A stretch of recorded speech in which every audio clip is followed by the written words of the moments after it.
Everyone and their literal grandma are probably watching anime like Chainsaw Man, Mob Psycho, Bleach, and plenty of other wonderful anime as of right now. You know, the hottest bangers that, without a doubt, are taking the attention of the entire anime community, which they all do deserve. Now, here's the problem. When you're caught up on all your favorite anime, like I am, what the hell do you watch after that? Because as we all know, you gotta wait an entire week for the next Bleach episode. And you see, people like me definitely don't go outside or touch grass. So here's 3 decent anime to waste your time, respectfully. Coming in number 1 is That Time I Got Reincarnated as a Sword.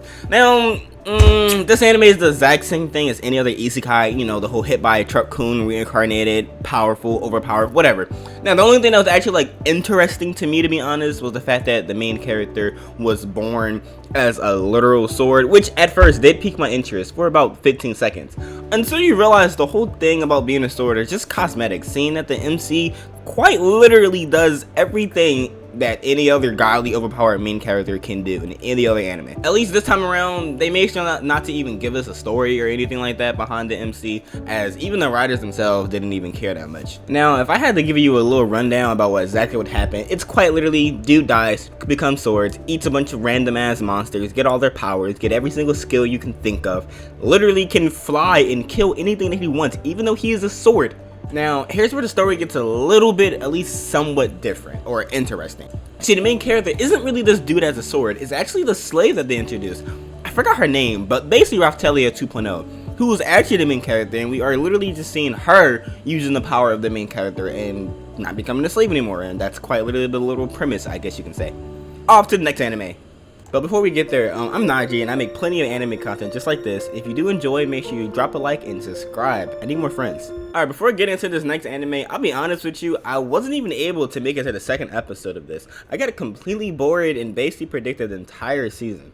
Thankfully, the one good thing about this anime is that the MC, for the very first time, quite literally, meets Truck Coon and throws a big fat black backflip. What did you think I was about to say? Anyways, our main character, whose name I do not remember, you see he's a very talented in every way possible. Athletics, academics, popularity, though with all his success in so many areas, he doesn't really get so much time in his own life. Until one day, some random girl decides to ask him out, and his life turns inside out. He decides to go on some date, where the random girl brings him back to her house.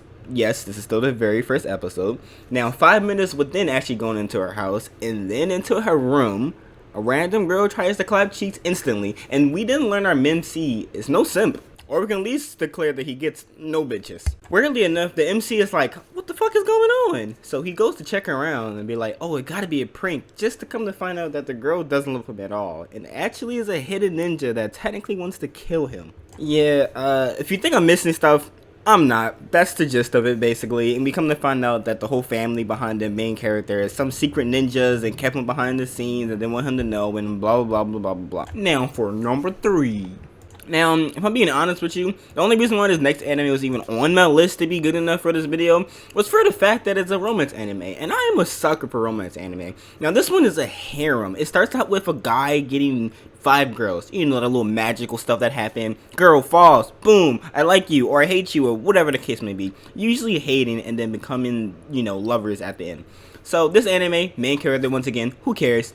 Is about the fact that this main character gets 5 different girls. Well, 4 girls you want to be technical, and one of them is a guy. Now, we start off with every single girl meeting the main character in a really weird and unexpected way, like falling on him, running into each other, you know, the basic old tropes that anybody care about, or nobody care about. They go to school, they come to find out that it wasn't really his fault, they like him, whatever. Then, weirdly enough, the main character parents, who are not around, by the way, they marry all 5 girls, well, 4 girls and 1 boy, don't forget that, to the main character, and basically have them live together forcefully. Now, this isn't where it gets interesting, because who cares about harems? There's like 3 billion of them. Now, this anime, to give you a best summary before I show you anything, it's like the author went to the bathroom, sat down, and just started writing about random stuff he didn't even like know why he wrote about. Like, I say that because obviously it's a harem anime, but why the fuck is one of the people a secret agent that used to kill people or some shit like that? What in the...